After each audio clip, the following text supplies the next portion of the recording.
Halløjsa. Det er blevet vinter. Ja, det har været noget tid, men det vil sige, at vi har meget, meget koldt vand, som I nok kan se. Der ligger is i kanterne rundt omkring. Så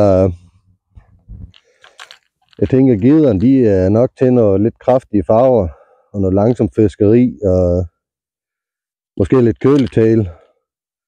Men vi starter lige med den nye Deviator Tail her fra Savage Gear. Altså man kan se, så har den her været i kamp med geder før, så jeg ved, de virker. Men om de virker i dag, det må tiden så vise. Eller så prøver vi noget andet.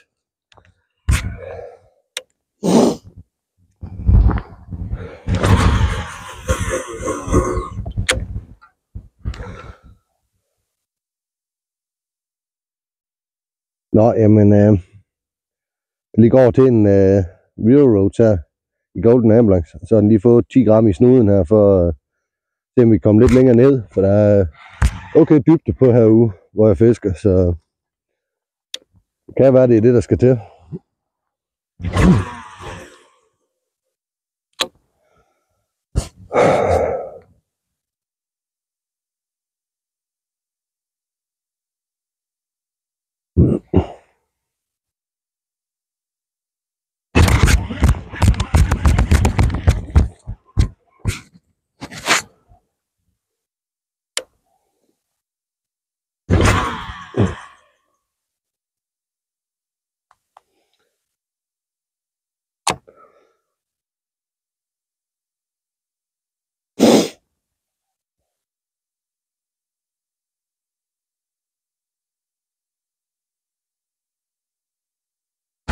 Nej, der var sgu hug.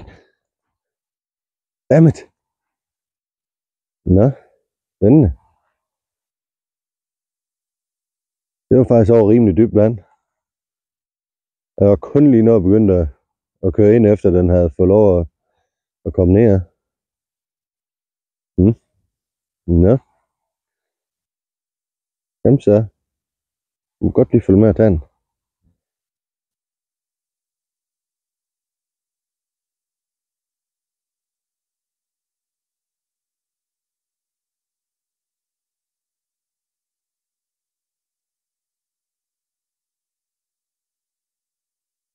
Men det prøver vi da bare lige at se, om den kan overtales igen.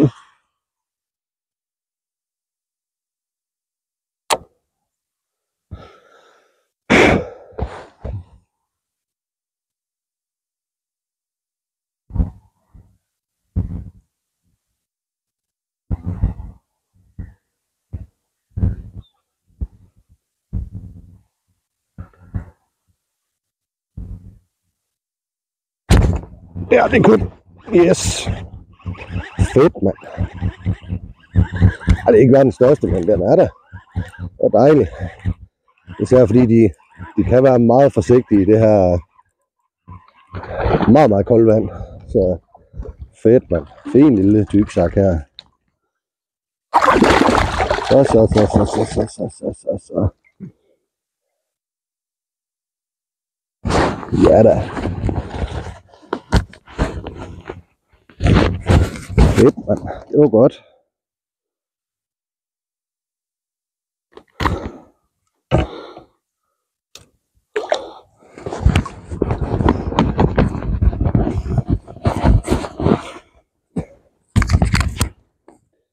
Ja.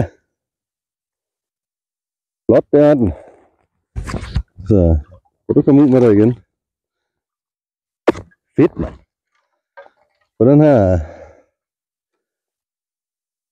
meget hissigfarvede fætter her, Railroads. Så det var godt. Så er vi ligesom i gang. Så. Men det er faktisk sådan lige på nippet til, at solen den er stået helt op endnu. Så og der er tit det lige når solen den må godt lige have lov at komme lidt frem først. Inden de sådan rigtig gider. Men den der vil gerne lege med. Men er der sindssygt, det er koldt for fingeren.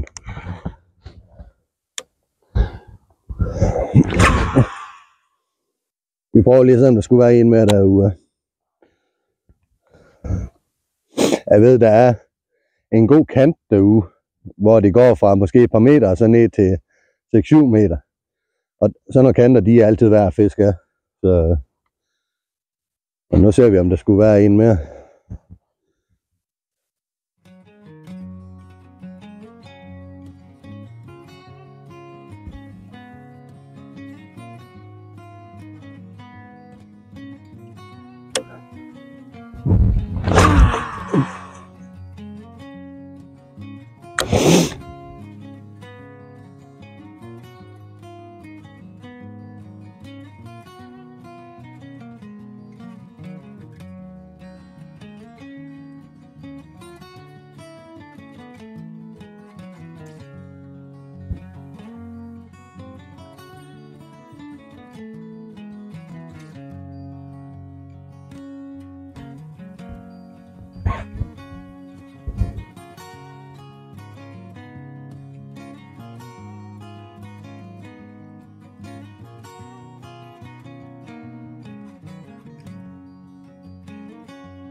Ja, sådan.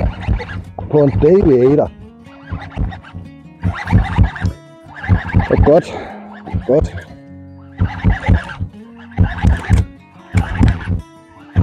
Helt langsomt dyrken med den, så det var fint. Så. Ja. En ting er helt sikkert, den har været fanget før. Men og det er jeg ret sikker på, for det er nemt at se. Så der lige kan I se.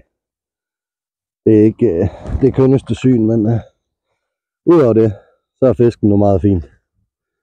Og kameraet, det skygger godt nok lige lidt, men den får friheden igen. Yep.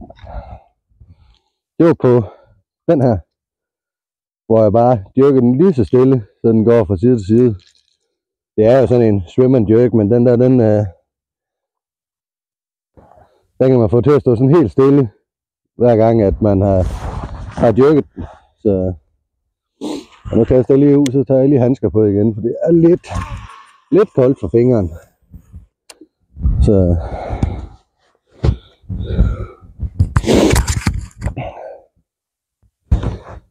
og det var dejligt, at lige kom en mere. Men det virker til, at de mener det, når de så tager. Så det er godt. Det er et godt tegn.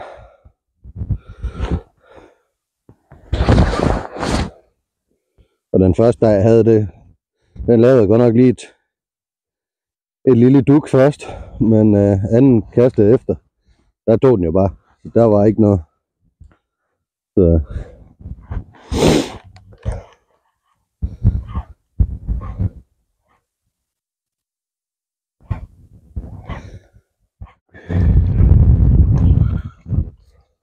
jeg er heldig lige i den sø her, så lige har fundet et lille hul her, hvor der lige kommer et lille udløb fra en grøft. Så vi ser, om det ikke kan være så svingende heldigt, at der lige står en gede lige her. Men om der gør det, det ved jeg ikke. Men vi giver det lige et forsøg. Det må vi se.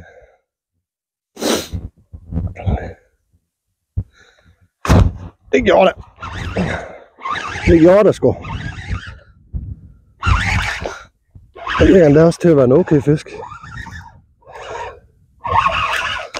Haha. Jamen det kunne ikke være ret meget mere perfekt jo. Fedt, mand.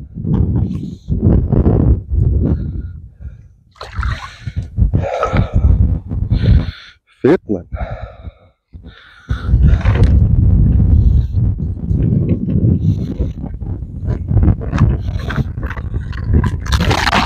Så. Og det var igen på en Real Roach.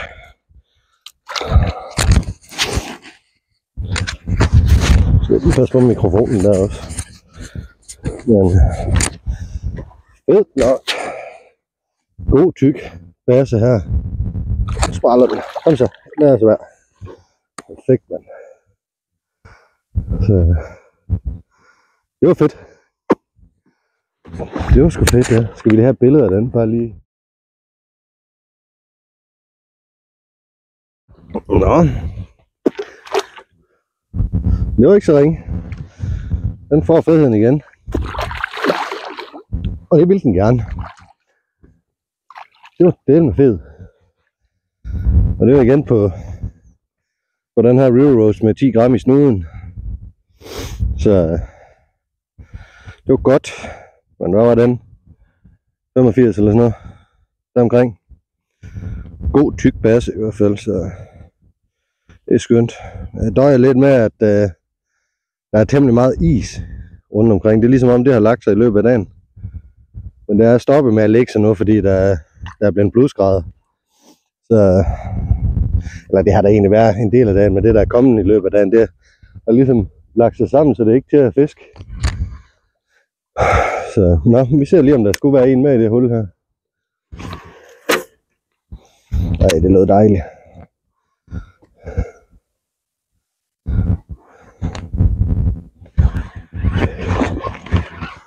Der er i hvert fald en grøde. Det kan selvfølgelig også være, at derfor givet den stor herude. Så.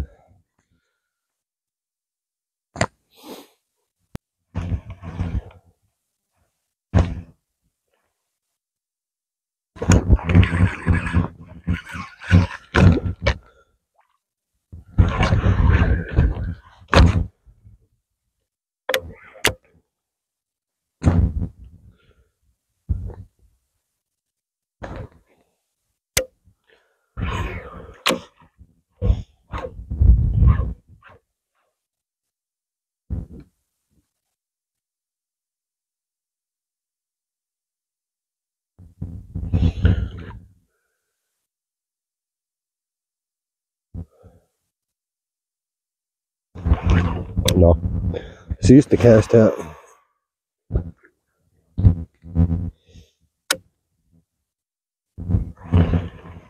Jeg fik der også en i det hul her, så det var fint nok.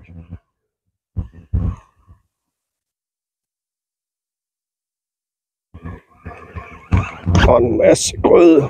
Og der var sgu en mere. Det var så lige sidste kast, der kom ind. Hvad sker der, mand? Han så også lige gå i noget grøde, men altså.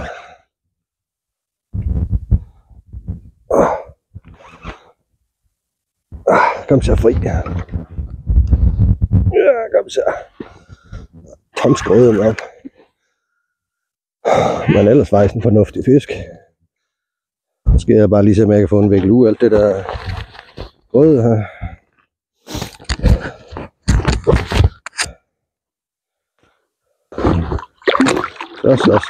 Så du.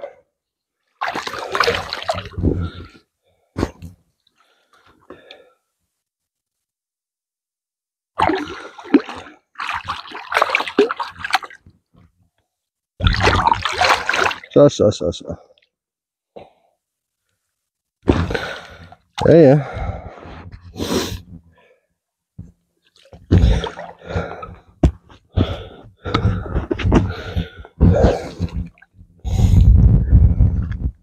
Blub. Og lige vi kan sætte stangen der den her gang.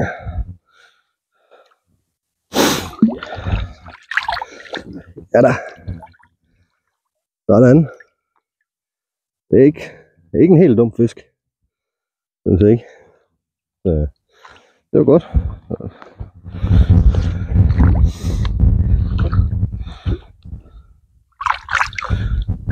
Ja, det er et godt hul det her. Det er fandme et godt hul. Det er. Jeg overvejer lidt, om jeg skal gå ind og sætte en hybridpike på, fordi den kan fiskes rigtig, rigtig langsomt. Jeg har 5-10 meter fisk på derude, inden jeg ligesom går i grøden.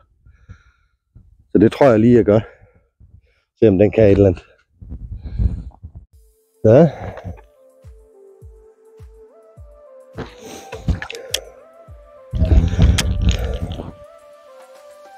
Sådan en lille fætter her.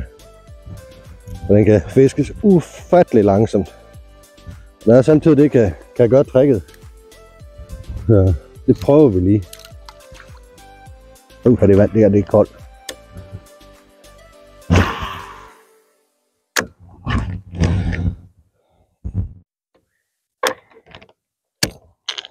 Ja, ja. Jeg kan godt finde på at køre i åen og se efter en gede i stedet for, fordi altså, det der is her, det er lidt træls.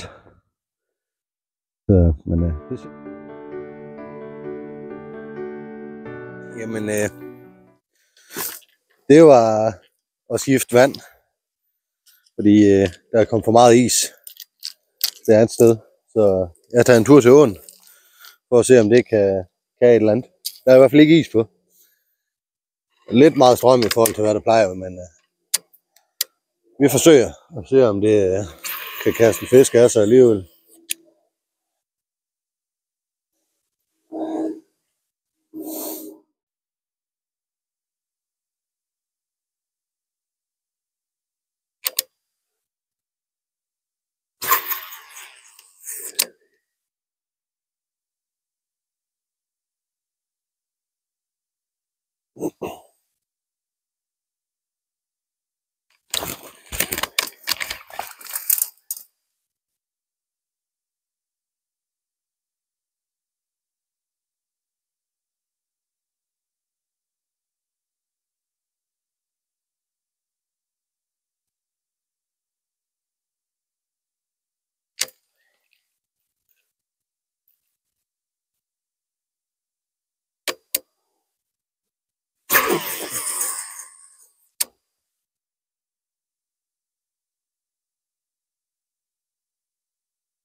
Der var den.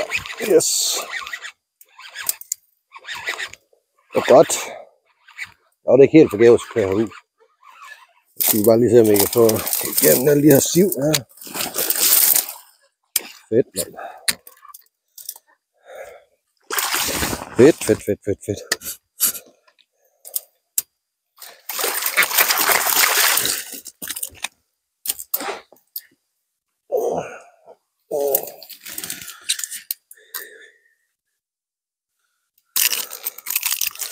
Ja.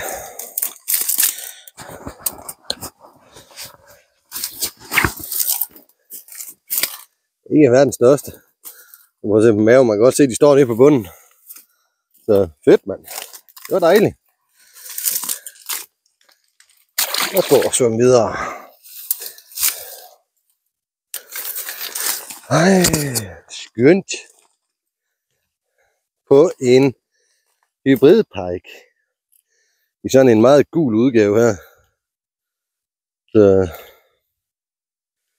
det var dejligt.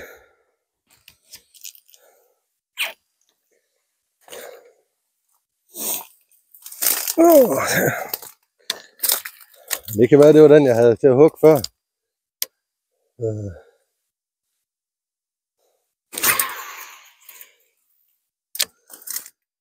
Nå, det vil vi det for i dag. Der er ikke meget mere, der skete i den video her. Det er den ikke, men eller ikke så længe det har jeg fået her, fordi det første sted, jeg var der, hvor jeg fik den, der blev jeg forstyrret af en flok jæger. Der er respekt for dem, så valgte jeg at pakke sammen der, og så køre lidt længere nedstrøms, men det har jeg kun lige givet en halv times tid. Ja, det gør jeg selvfølgelig også det første sted, men det har jeg ikke fået nu overhovedet. Så nu gider jeg ikke mere i dag. Men der er lige et eller andet sted hernede, og bliv ned og tryk subscribe, så ser vi om der kommer mere fisk i flimmeren. Så knækker bræk derude. Vi ses en anden gang.